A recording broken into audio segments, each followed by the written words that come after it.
If you've got a Panasonic bread maker with sourdough capabilities, you must try this loaf. The crust is gloriously chewy, the flavour is really good, and the effort it requires is minimal. You can also set the 9-hour timer so you'll wake up to the most amazing smell and super fresh bread. It is such a treat. A few disclaimers. If you're looking for an authentic sourdough bread maker recipe that uses a proper starter, this isn't the video for you. Secondly, not all Panasonic bread makers have the sourdough program, so take a look at your manual. Finally, we won't be making a true sourdough. It's Panasonic's version of sourdough.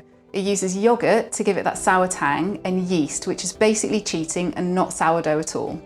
But if you've ever made proper sourdough, you'll know that you can't really replicate it in a bread maker.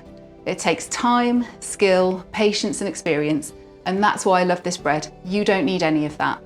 We're going to make 100% wholemeal loaf from start to finish in the bread maker. Then we'll use it to make a 50-50 dough, prove it in a banneton and bake it in an oven. We'll begin with the starter, and if you're a sourdough purist, you're going to be so cross with this recipe. Add 60 grams of plain yoghurt, I use full fat Greek, 80 grams of rye flour, I use wholemeal, half a teaspoon of salt, and 0.1 grams of yeast. I use Allinson's Easy Bake yeast. Use the tiny spoon to measure it. If you've lost the tiny spoon, hopefully you've got a 1/4 or an 1/8 teaspoon measure. Use these spoons as a guide. Now add 80 ml of water at 20 degrees C or 68 degrees Fahrenheit. The temperature is important. When my thermometer broke and I tried to guess the temperature, I wasted my starter ingredients. More recently, the battery died and I had no backups, of course. Luckily, the room temperature was dead on 20 degrees, so it turned out fine.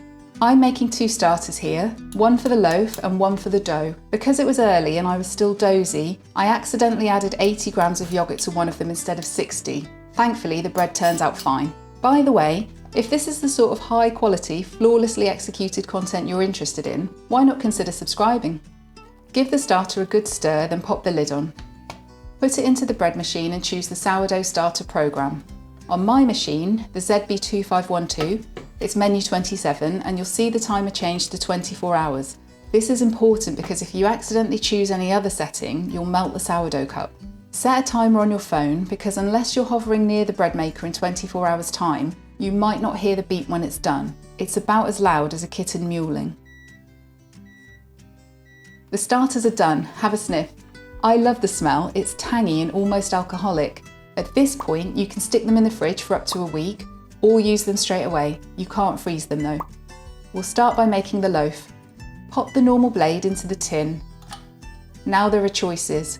What kind of flour do you want to use? I always add some wholemeal because I'm a big fan of fibre. A 50-50 mix with white bread flour is good, but for a lighter crumb, use 2/3 white flour and 1/3 wholemeal, or just use white bread flour. But if you can get your hands on some golden wholemeal bread flour, well, you don't have to include any white flour at all, and that's what I've been making weekly for the past few months. I'm using flour by the brand Marriages, and I get it from Ocado. I'll put up a list of other places you can buy it. It's an obscure list. If you're in America, I believe King Arthur makes a golden flour. I emailed Marriages to ask if they plan on partnering with other stockists like Sainsbury's or Tesco, and I got a rather abrupt response back, so don't hold your breath. It is great flour though, and I really hope we see more golden flours from other brands soon.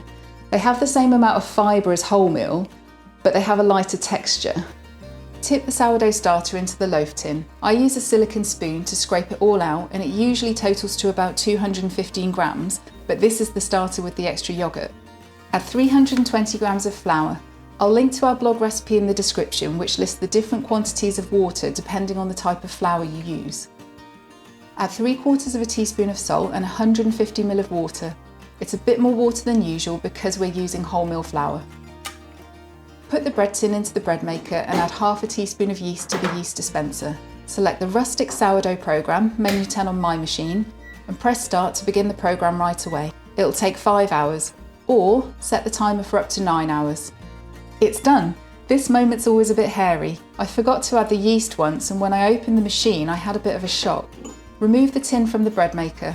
I do think the golden flour produces a lovely loaf. Shake the bread out onto a cooling rack. Sometimes it does not want to come out at all. Occasionally, the loaf is slightly taller on one side. I think it's one of two things, hydration or temperature. My machine sits near a window, and someone else said that when they moved their machine to the middle of the room, they consistently got an even loaf. Or it's possible that the dough needs a bit more water. Does this happen to you? Let me know in the comments. As long as it's risen and doesn't resemble a brick, I'm not fussed about the shape. Okay, now let's make the ball version. Pop the blade into the tin. Regarding the blade, I noticed recently that mine wasn't looking too good. The Teflon had started to peel. I replaced it with a generic branded one, which works perfectly. I'll link to it in the description. Same deal as before, pour the starter into the bread tin, 215 grams give or take. Now I'll use 160 grams of strong white bread flour and 160 grams of wholemeal, no golden flour. 3/4 of a teaspoon of salt and 110 ml of water. This is less water than we use for the loaf. Now it goes into the bread maker. Add half a teaspoon of yeast to the yeast dispenser and select the rustic sourdough dough setting, menu 26 on my machine. It takes 2 hours and 30 minutes and you can't use the timer for this setting. If you've got a banneton, dust the inside with flour or semolina, or you could just use a large bowl. The cycle is finished and the yeast dispenser is still open. Pull it gently so it springs closed, otherwise, when you next go to add the yeast, if you don't notice it's open, the yeast will fall straight through. Ask me how I know. Lightly flour your work surface and tip the dough onto it.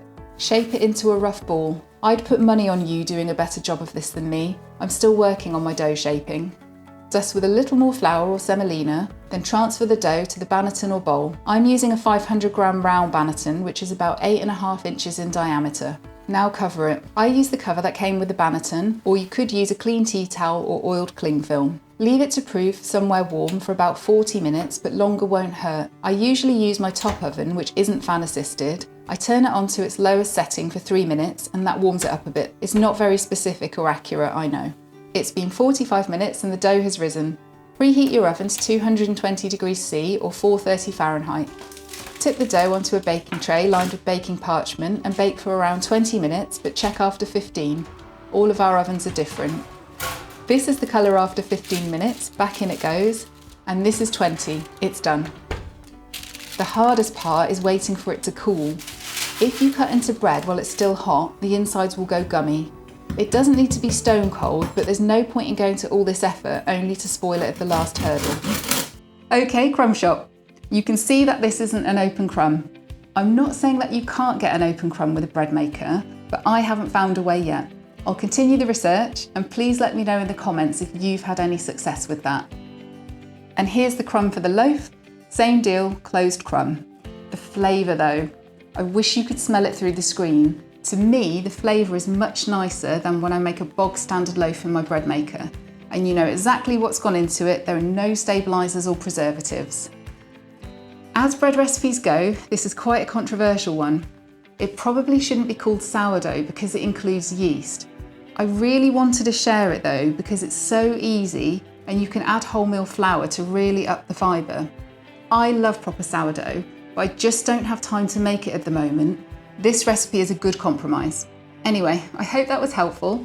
I'll make more bread maker content soon, and I'm currently testing a sourdough recipe that uses a proper starter, no yeast.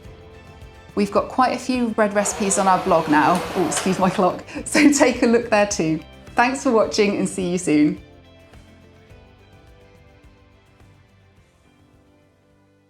Future Tanya here. This is my second attempt at a bread maker sourdough using a proper starter. The hydration is about 50%. There's no oven spring and the crumb is definitely closed, but the flavour and texture are very much in sourdough territory. And my third attempt with a 70% hydration dough, there's a bit more oven spring on this one and the crumb is more open. I still need to work on my shaping though, and I've got some air pockets, but it feels like a promising start.